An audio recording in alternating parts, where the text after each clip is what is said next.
Good evening. This is Adventist Talk.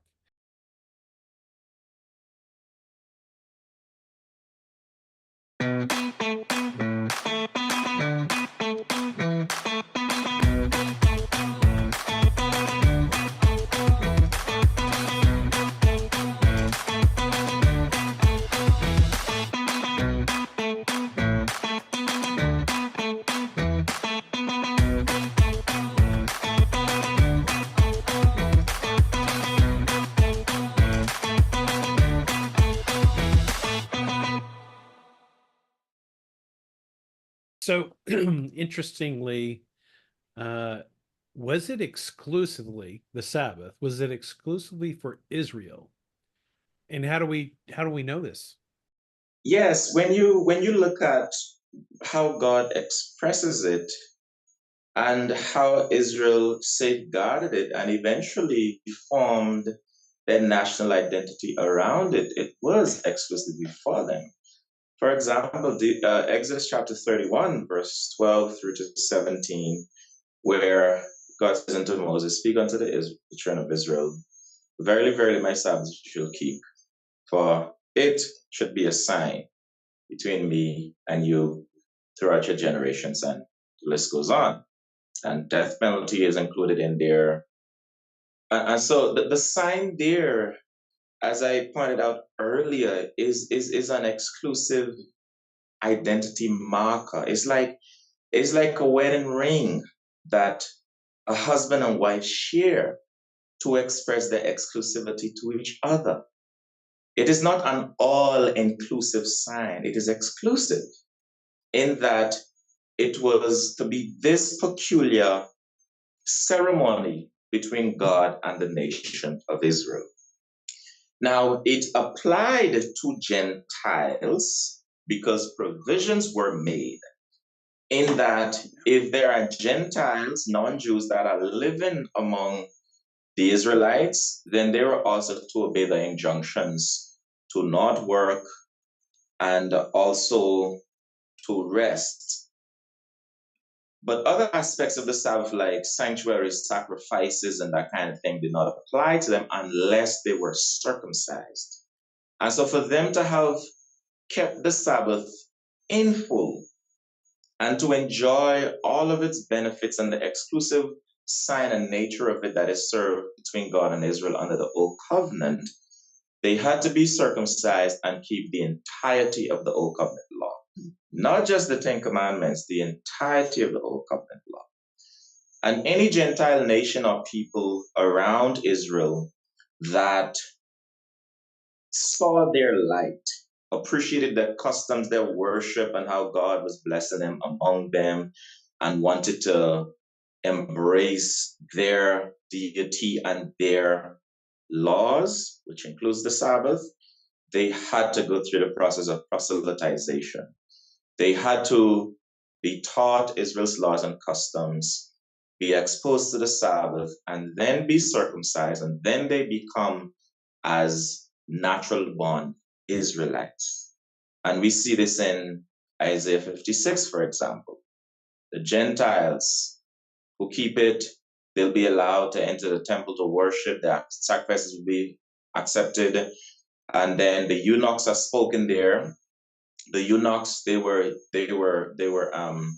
emasculated or eunuchated. Their male members were cut off, and so they could not satisfy the provision of circumcision.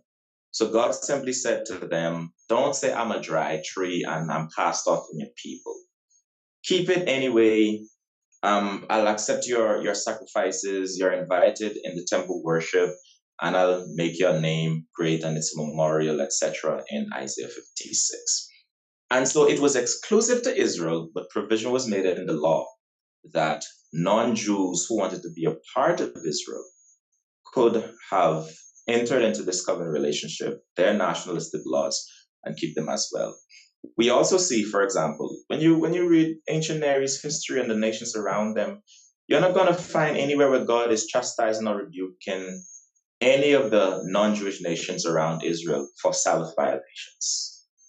They are always rebuked for idolatry, immorality, and child sacrifices, oppression, and the list goes on. Basic moral principles and values that are embedded in everyone's conscience. But in terms of the Sabbath and feast keeping and not being circumcised, you're not going to see God rebuking them for that. Only Israel is rebuked for Sabbath violations.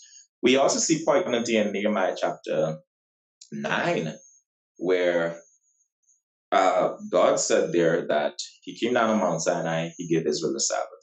Then in chapter 10, we see where the Israelites, under Nehemiah's instruction, had to separate themselves from the Gentiles around them in order to be faithful to the law of Moses and keep the Sabbath. And then to dramatically highlight this, we see in chapter 12, Nehemiah chapter 12, from I think is verse 15 through to 22, Nehemiah's Sabbath reforms, where the Sabbath had become very lax after he had returned back to the king and took some time to come back. It was very lax. And the Sabbath had become basically a market day. And when he came and saw this, he chastised the Jews, told them to reform, and then he threatened the Tyrians for bringing in their wares to sell on the Sabbath. And then he commanded that the gates of Jerusalem be shut on the Sabbath to debar the Tyrians from entering to do their business on the Sabbath and to keep the Jews within the gates to keep the Sabbath holy. This pointedly proves that it did not naturally apply to non-Jews. Because here you have on the same day, on the Sabbath day, you have the gates of Jerusalem separating the Tyrians who are on the outside, who no Sabbatarian obligations are placed on, and the Jews who are on the inside, who are being told to reform to keep it properly. And when the Tyrians came once or twice to still try to keep the Sabbath as a market day, or have it as a market day, he threatened them. I will lay hold on you, I'll imprison you, I'll take your wares or whatever else, and they stop coming on the Sabbath. He never tells them, you Tyrians need to keep the Sabbath. You're disobeying God, you're in violation. He rebukes them and finds fault with them for tempting the Jews to break the Sabbath. And he simply tells them, hey, go about your business. This doesn't apply to you, essentially. And chastises the Jews and commands them to reform. And so it was exclusive to the Jews, as we see over and over in various ways in scripture and secular history. But also provision was made that if there were Gentile Jewish slaves, Gentiles who were slaves to the Jews, then just like the animals, they had to rest, so as the command stated in Exodus 20, verse 8 through to 11. The manservant, the male servant, they just had to rest, right? Just like the animals. And if they wanted to embrace the fullness of the covenant, embrace the blessings that would come with the Sabbath, this special sign between God and Israel, etc., then the male members of the family had to be circumcised. They had to go through the process of proselytization, and then they could legitimately keep the Sabbath with all its rights, its benefits, and its privileges. Wow, you just gave a bunch of them of examples I had never heard of. Yeah, great That was examples. amazing, Yeah. Elsa. That was great. Oh, well, Miles, do you want to add anything to that? Yeah, and I think I agree with everything he just said, and it kind of gets into what I was saying earlier as well about like the importance of understanding the bigger picture of like the biblical theology, because we were talking about Genesis earlier, and you're asking about when did it start, and this kind of gets into natural law, which Elsie mentioned there as well, being written on the conscience, like standard morality, certain things that people, and until unless they've seared their conscience, you just don't need told. It's just intrinsic to kind of who you are, and God holds you accountable to this. It's kind of what he says in Romans 1 is why all people are culpable before God. Well, you don't see the Sabbath included in that sort of thing. People are not naturally convicted about one day out of the week, etc. And what we see, if we look at the bigger picture, is throughout the period of the types and shadows, and this isn't unique to the Sabbath, by the way. This is the case just biblically in redemptive history with biblical theology across the board.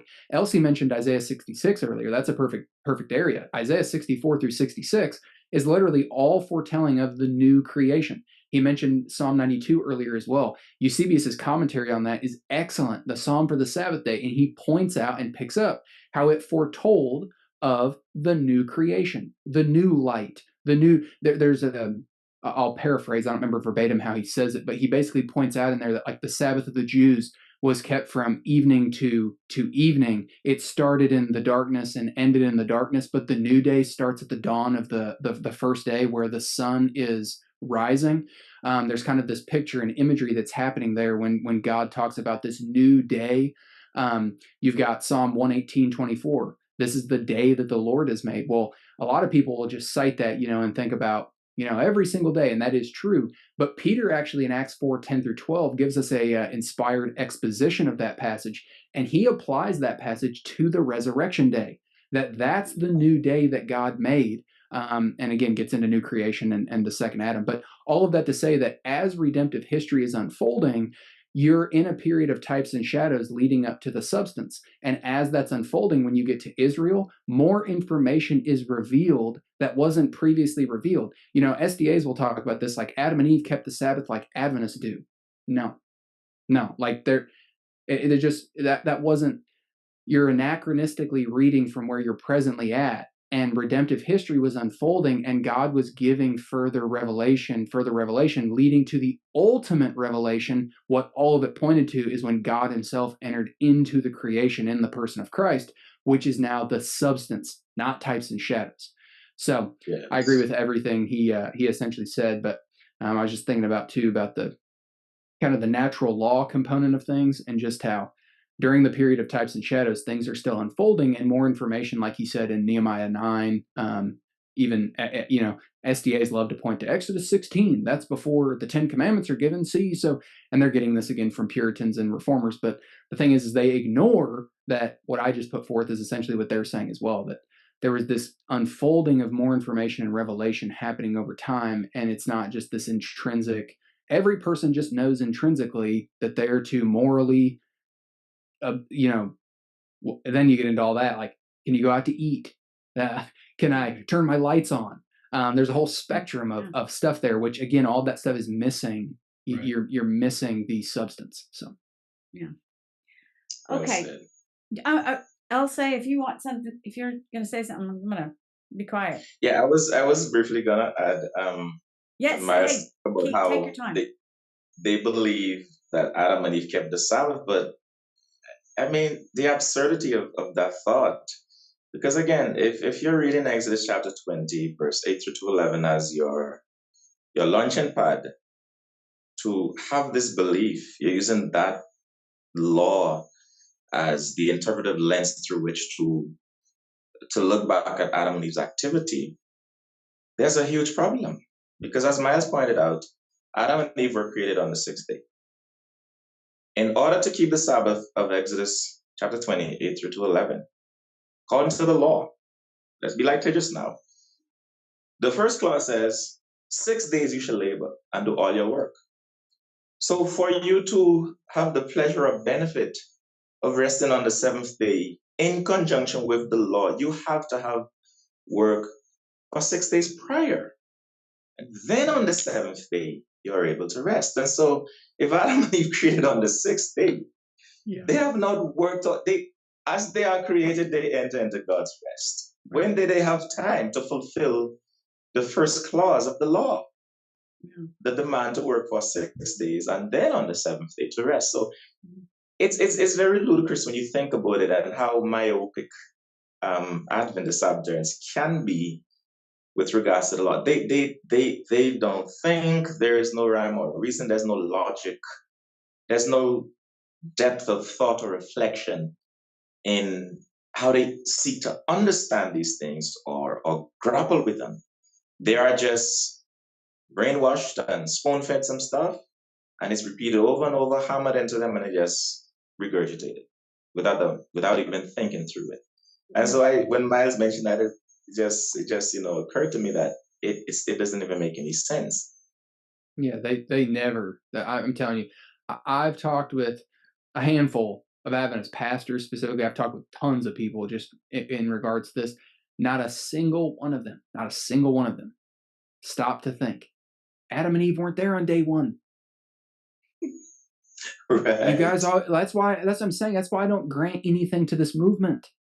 Right. I don't grant you anything, because even when you grant, what ends up happening, in my opinion, is people concede things to these groups, in this case, Seventh-day Adventism, that they shouldn't concede, because then it gives them what I call false victory or fake victory. They run this lap like, oh yeah. And the thing that they're running the lap on with their flag shouldn't even be a lap. No, I don't concede that to you, because here's why. You've overblown this. They've drawn in on one part of redemptive history, the Exodus, and broad brushed that out over across all of redemptive history and made this one portion on the timeline in the old creation, mind you. And then they've broad brushed that out to all of redemptive history. Not just that, they've broad brushed it out to eternity. It's apparently going to be the angels are keeping it, and it was always this way. And then even though days were created and all these other beings on these other worlds, these intelligent beings, they're all keeping the seventh-day Sabbath because they keep the 10 Commandments. And like the 10 Commandments weren't just they weren't revealed, at Sinai.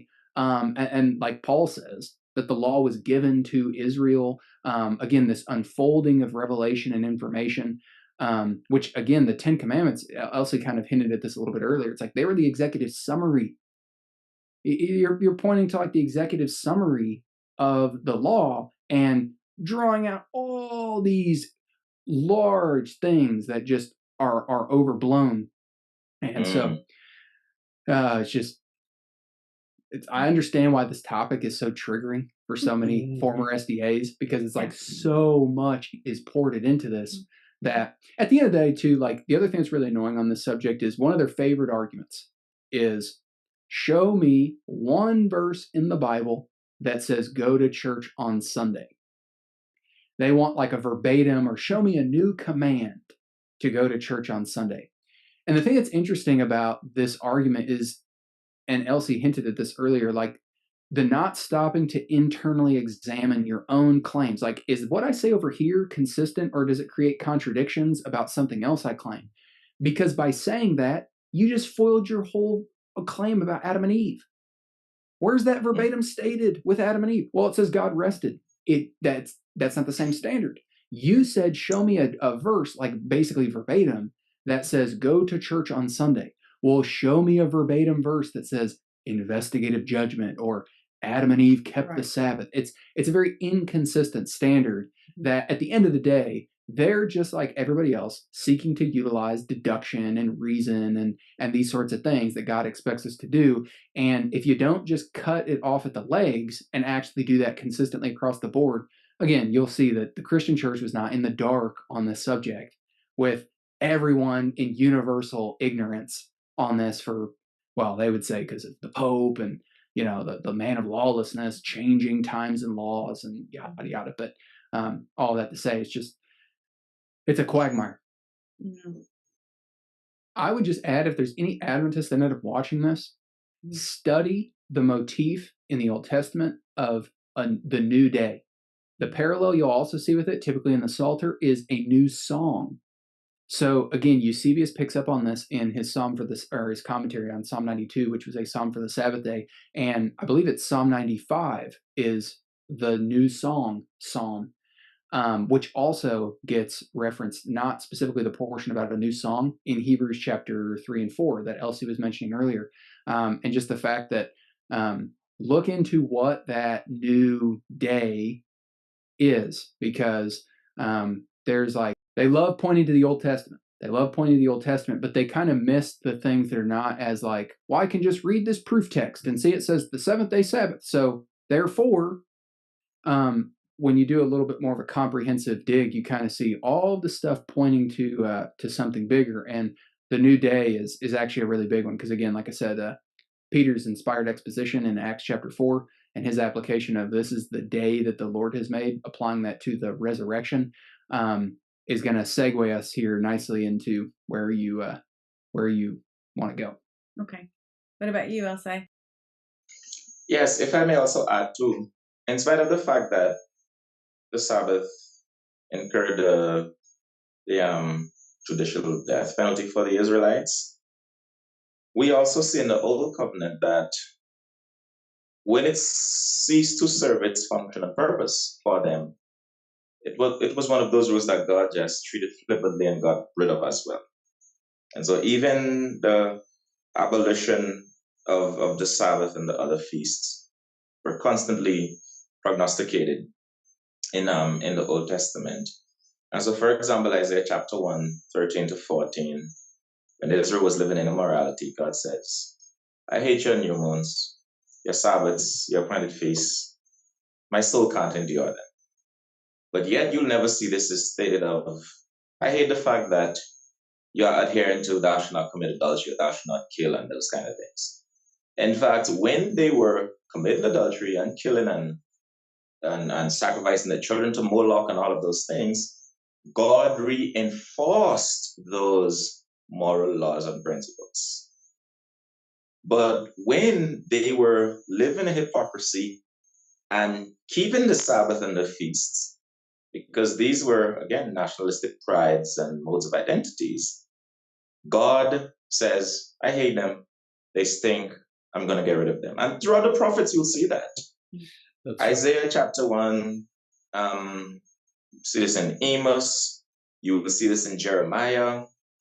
It's all over. And even in Hosea chapter 2, 11, where God says, he will abolish them. Lamentations talks about, Lamentations 1, how God abolished the new moons and the Sabbaths. He has caused them to cease in Zion, all of that. And so, which goes to show that, all of this stuff that SDAs and other Sabbatarians like them infuse on the Sabbath is simply not there.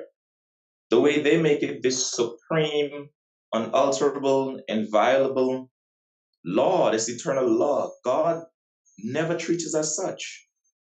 He never does. Whenever they don't keep it properly, or they are violating higher moral laws and principles and adhering to this ceremony, he gets rid of the ceremony. He gets rid of the Sabbath, or he threatens to do so. Yeah.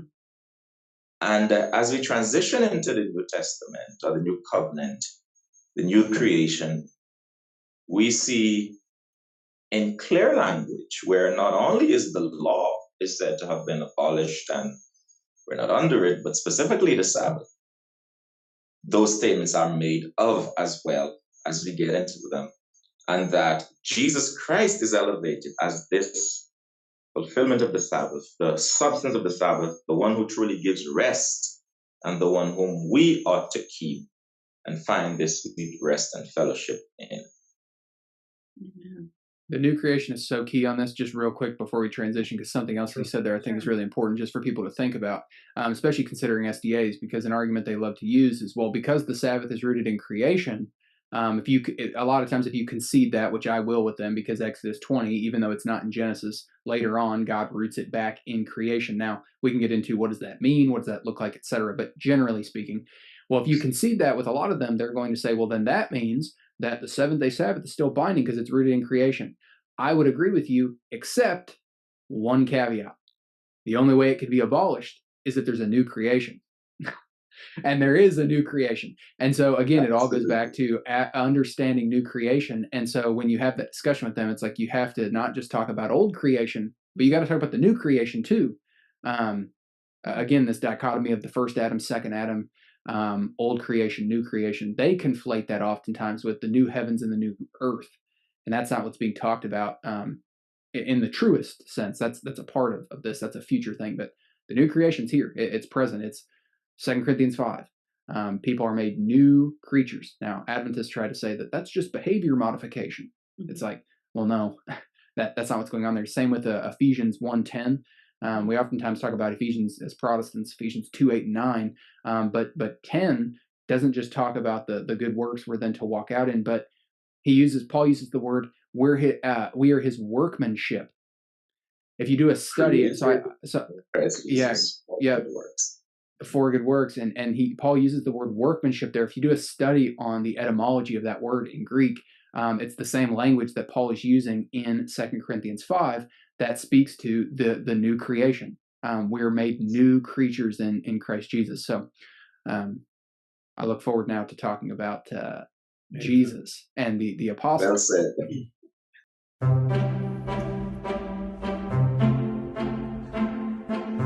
Seventh-day Adventists are one of a handful of Protestant denominations that believe Christians should rest on the seventh day like ancient Israel and the Jews do today. They base this belief on the Ten Commandments. In addition, they believe the seventh-day Sabbath is the only day God set aside as a special day of worship. Adventists teach that in AD 321, the Roman Emperor Constantine issued an edict declaring Sunday as the day of Christian worship, and that the Catholic Church caved to the emperor's edict by shifting the sacred day from the seventh to the first day of the week. But did the Catholic Church really change the Sabbath day to Sunday? Is there really more to the story? We begin a new series that will be exploring the answers to those questions. We will start at the beginning, from Genesis to Mount Sinai, to the life of Christ, to the Reformation, through the 17th century Sabbath wars, all the way to the end of the world. We will be telling the epic tale of this holy day. This is the story of the Sabbath.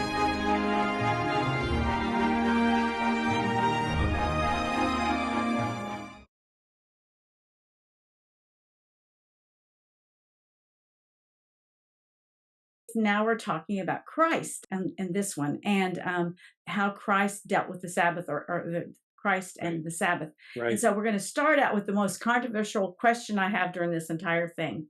Okay, so John 5:17 states, in his defense, Jesus said to them, "My Father is always at his work to this very day, and I am working too."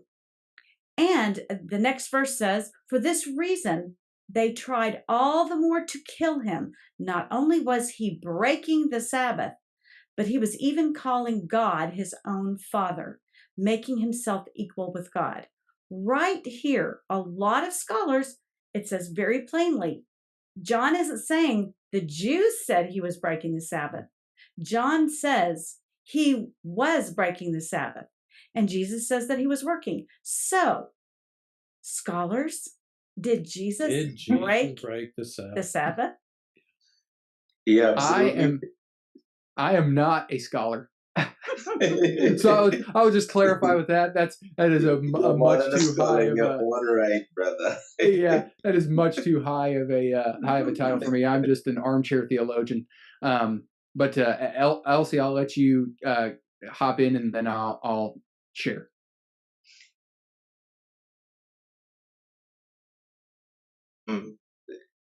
The spin to try to deflect from that is that, oh, this is what the Jews said and believe. And the text doesn't say any of that.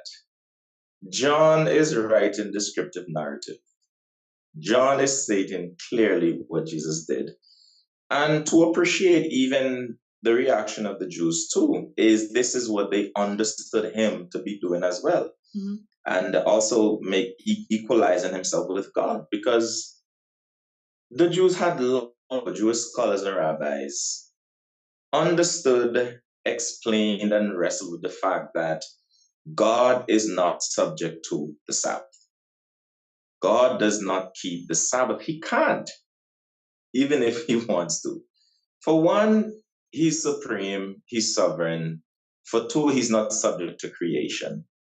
And for three, given that this is his creation, his house, he can do whatever he wants on it, with it.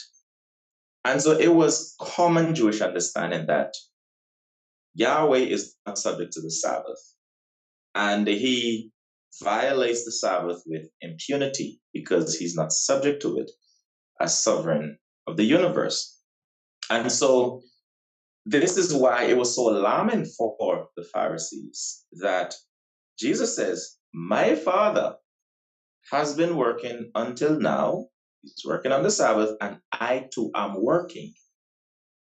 So Jesus here is boldly claiming Yahweh, the sovereign of the universe, to be his Father, and arrogating himself the prerogatives of divinity. Meaning, just as how he's sovereign, he owns the universe, he's not subject to the Sabbath, and he can legitimately work on it, I too have these prerogatives and privileges. That is why their reaction was that way. And then the text goes on to explain how he makes himself equal with God.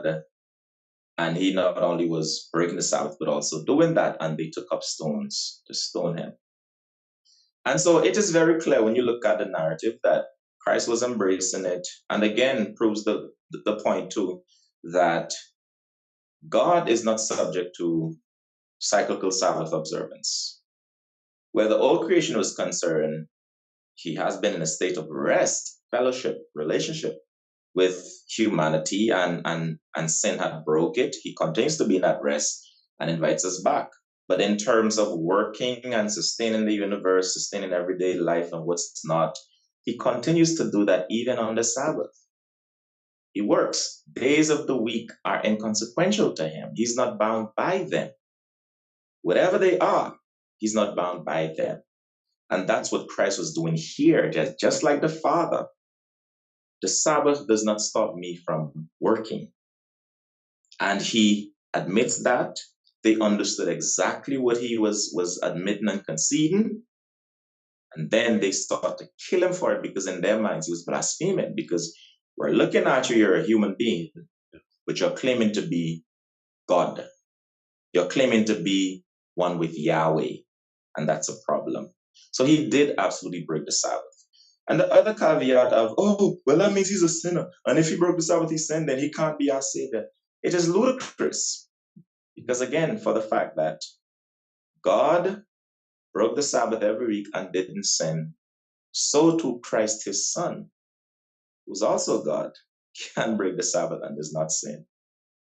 God kills people and he does not sin.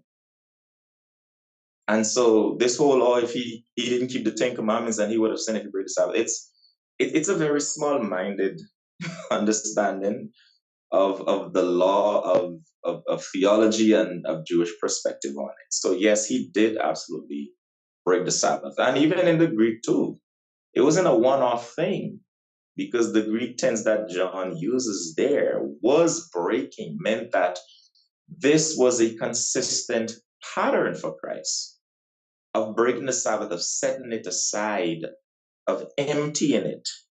And the truth is, when you read the Sabbath narratives of Jesus, he is actually consistently violating the Sabbath. In fact, that's one of the main reasons that they really wanted to kill him and rejected him, that he's from God. According to John chapter 9, this man is not from God because he does not keep the Sabbath. Mhm. Yeah.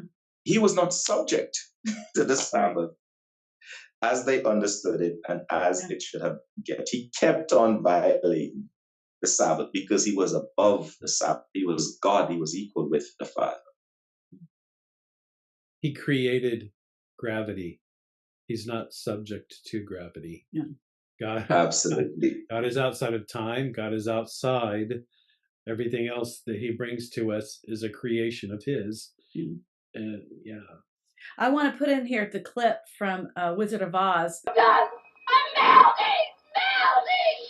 Oh, what a world! What a world! God, Jesus broke the Sabbath. I mean, literally, you can just hear anybody out there, all the Adventists out there just freaking out.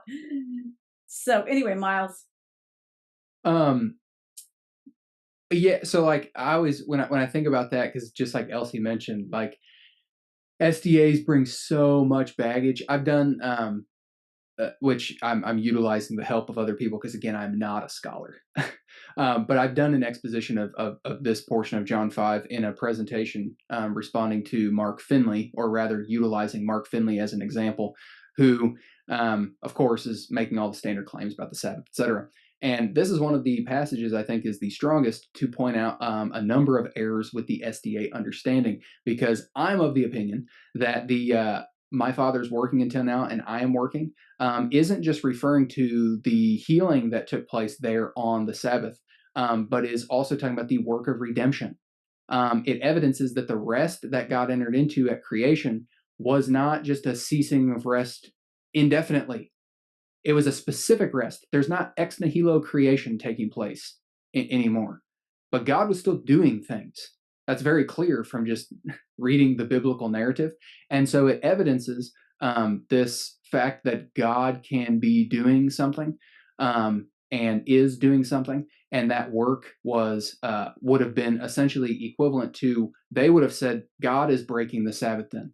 You're breaking the Sabbath then, because the Father has been, or he's telling them the Father has been working this entire time, and I am working as well, which, to Elsie's point, in that sense, would be violating the Sabbath. Now, like you said, SDAs are going to hear this and think, you're saying that Jesus then is a sinner. But no, in the broader point of what I think is going on is that Jesus is actually demonstrating the principle that, well, it's like when they tried to trap him and they ask him, or Jesus rhetorically then asks them, well, if your mule gets stuck in a ditch on the Sabbath, are you just going to leave it there to die? Well, they're stuck in a rock and a hard place, because, well, no, they're not. And he demonstrated that acts of mercy are actually in accordance with the whole purpose of what it's actually all about. It's not about this like which is what the tradition of the elders eventually, and still is around to this day, developed into. It's just like, well, can we flip a light switch on? Can we put our sandals on? Can we do this? Can we turn a doorknob? Can we electricity, a fire, all these sorts of things? And I think Jesus is actually demonstrating the point that I would agree in the sense that, like, he would have violated what the Jews understood to be Sabbath keeping, but actually made the broader point and understanding that there's something bigger that's going on here. I mean, he's healing a man, and these individuals would have known the Old Testament scriptures. Can't remember the specific psalm. I guess I could Google on our website, but all throughout the Psalms, it says, for example, that Yahweh is the one who heals. He's the one that can do these things. So he's not just, Elsie pointed out how he's essentially equating himself with God. Well, that's another area. The fact that he's doing this healing is in and of itself. So it's like he's just constantly saying he's Yahweh through the forgiving of sins, the healing of people. And then he says something else later on in the passage. Down where because then he transitions into talk, because they come to him afterward, and he says, all the judgment's been given to me. The Father has given all judgment to the Son, and those who believe on the Son have passed from death to life. They've already come into judgment and have passed from death to life. And so he just continues building on this theme of equating himself ultimately with God. Yeah. Yes. Anybody? Yeah, it's kind of interesting. He not only equates himself with God. I mean, forget about the Sabbath. I mean, comparing yourself to God, That's right. the Sabbath's kind of right. You know, well, that's why I don't think.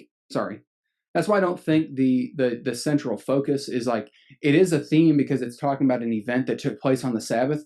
But I think this is one of those areas where, and it's easy to do this. To be fair, it's not just SDAs that do this. It's easy to like find pericopes where something is mentioned, and to think that that's like the central focus of what the author is actually getting at. But like even the heading, which I know the headings are not inspired, they're not scripture, but like in the ESV, it's the healing at the pool on the Sabbath.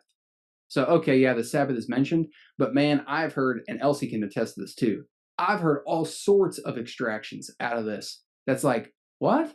The whole flow of the entire chapter, while yes, the Sabbath is mentioned, the entire flow of the whole chapter is talking about Jesus' divinity. All the way through to chapter almost 30. The first 30 verses is utilizing two stories, which are really one story, because Jesus starts by doing this healing. The man takes up his mat and walks. So that's a second thing now. So now he told somebody else to apparently break the Sabbath. And basically shows that, well, no, you're just missing it. You're missing the point, because acts of mercy and acts of necessity, the work that I'm doing, the work that my Father and I are doing, that's the ultimate work and act of necessity. And we've been doing this. Again, I think that there's a biblical theology around even the plan of salvation. All the way back to Adam and Eve, there wasn't this, oh, God got taken by surprise and then had to come up with a plan B. No. And, you'll get Adventists that are like, well, that's Calvinism. No, buddy. You're equating everything now. It's amazing the things I learned in the modern day of what is all of a sudden Calvinism now. Like, you object to this great controversy idea of a plan B. Well, that's Calvinism. Well, no, it's not. And so I think that there's actually an unfolding that is essentially taking place, and what Jesus is then demonstrating here is all of these ways that he is saying essentially that he is God. And that's really the true focus. But it's easy for some groups like the SDAs to come here and start extracting I've heard all sorts of stuff extracted out of this. Yes. Yeah.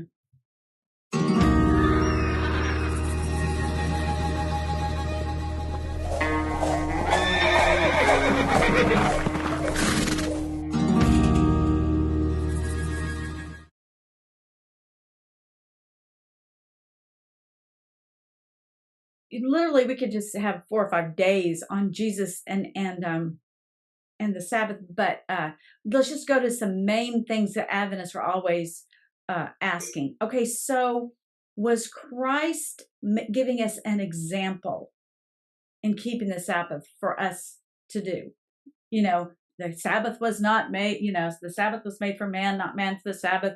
Jesus' tradition was to go to the synagogue on the Sabbath. And so, this whole thing, every single text they'll extract as, God is showing us an example by going to church or going to whatever it is, resting on the Sabbath, so that we can, This is why I always, again, refuse to concede things to them, because this is an area that backfires on them so badly. Couple things. When Jesus was going to the synagogue, it shows that Adventists have not been taught the distinction and difference between the temple and the synagogue. The synagogue and the temple were not the same thing. They'll point to these passages where it says Paul went into the synagogues on the Sabbath and reasoned. They'll list out every time it mentions Paul going to the synagogue, and they equate that to Paul was keeping the Sabbath, not understanding, no, Paul was doing evangelism. Mm-hmm. Paul was going to evangelize. He wasn't going to worship Jesus with people who rejected Jesus.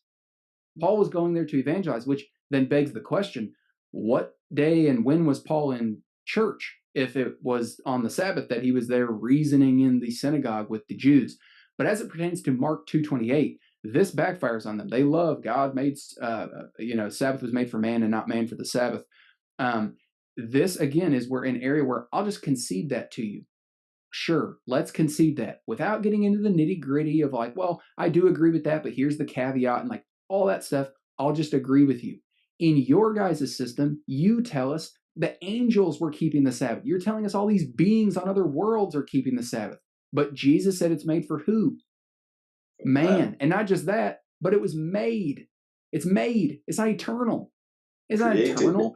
Yeah, it's made for man. So that backfires because they overextend it. But the issue that they have and that they fail to recognize is, yes, Jesus did keep the Sabbath as a Jew.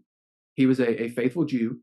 However, all of the documented and dated cases of Jesus meeting with his people post-resurrection is on the first day. There are enough accountings that are dated in the New Testament to fill every first day of the 40 days before the ascension. So when SDAs talk about Jesus keeping the Sabbath day or the seventh-day Sabbath, they miss that Jesus changed this habit.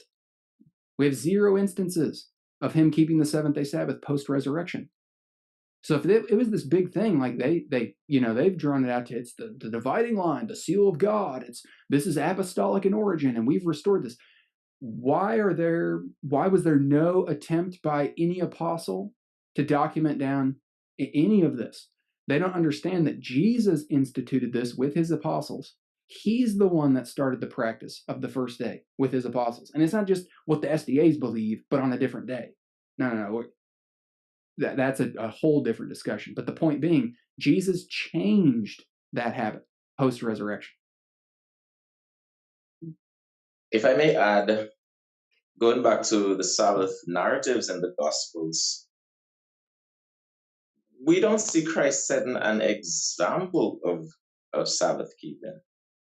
In all of those examples of or Sabbath narratives in the Gospels, we see where Christ is challenging Jewish understanding of the Sabbath, and he's actually using the Sabbath as a vehicle to point to himself as one who is greater than the Sabbath, as one who gives rest, as one who's above the Sabbath, and as one who fulfills it.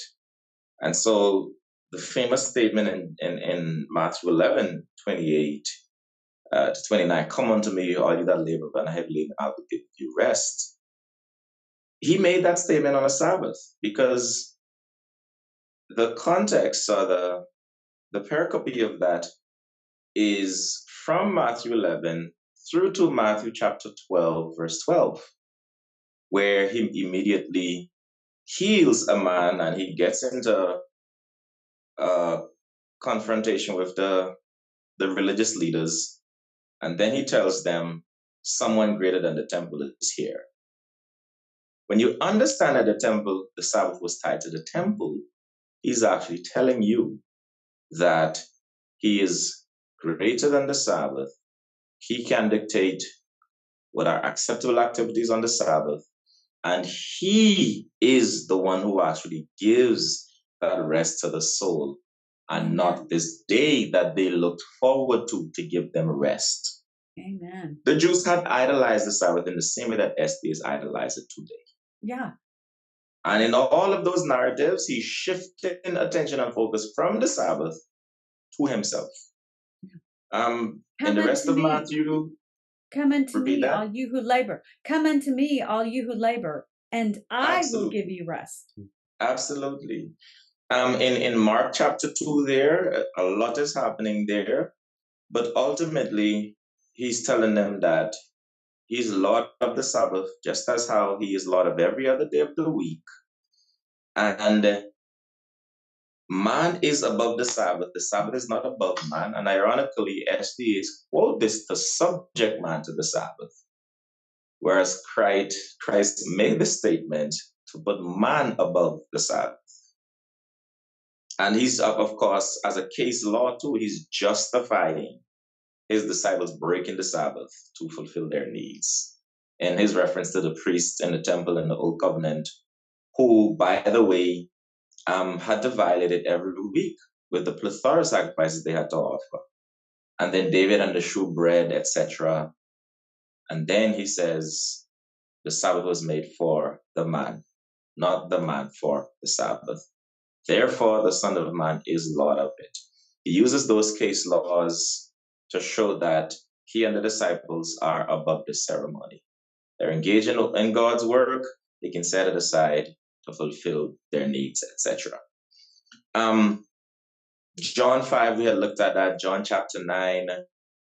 All of these instances of the Sabbath, we don't see Christ setting an example of Sabbath keeping. Were this the case, going by what the Old Testament reveals about keeping the Sabbath, these are the things that he should be reinforcing.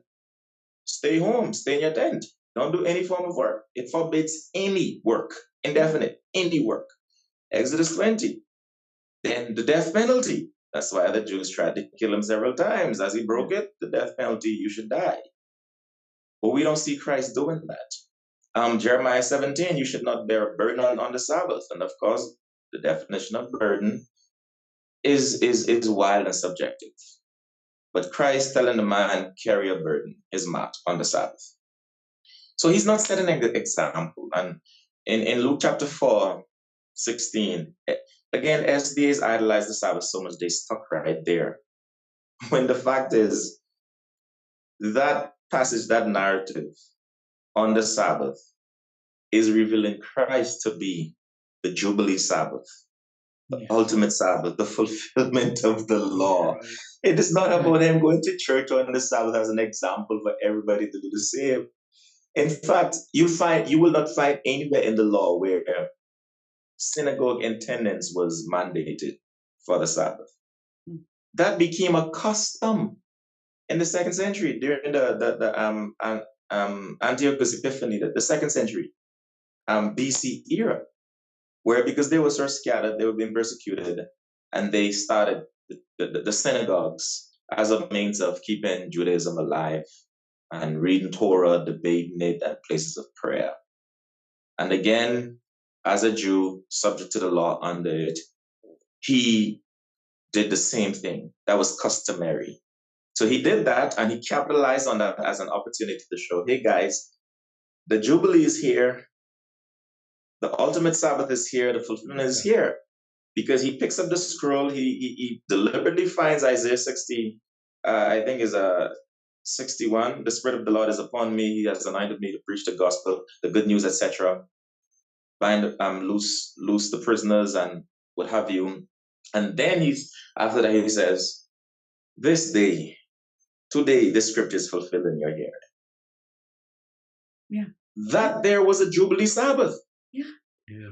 That was the Jubilee when those who were in debt had to be forgiven, and there was to be this nationalistic celebration of God's favor upon his people, God's graciousness. And Christ says, I am the fulfillment of this. So he actually used that to show he is the ultimate Sabbath. Yeah. But they are stuck, transfixed Yeah. on just the inconsequential peripheries. Yeah. That he went to the synagogue on a Sabbath. They miss the entire fact that he says, hey, the Sabbath, the Jubilee is referring to me. And that's what the passage is about. And they were so enraged at him saying that, they run him out the synagogue and they drove him straight to the brow of the hill on which the synagogue, town was built. And they tried to throw him over to kill him. Because how dare he says he's the Jubilee, he's the Sabbath, he's the fulfillment of these things. That's what the passage is about. It's not about him being an example of Sabbath keeping, etc. And so, no, we don't see Christ as an example of Sabbath keeping. In all of those instances, he's pointing to himself as the greater fulfillment, the ultimate Sabbath, and the one who's over it, and man should not be a slave to it.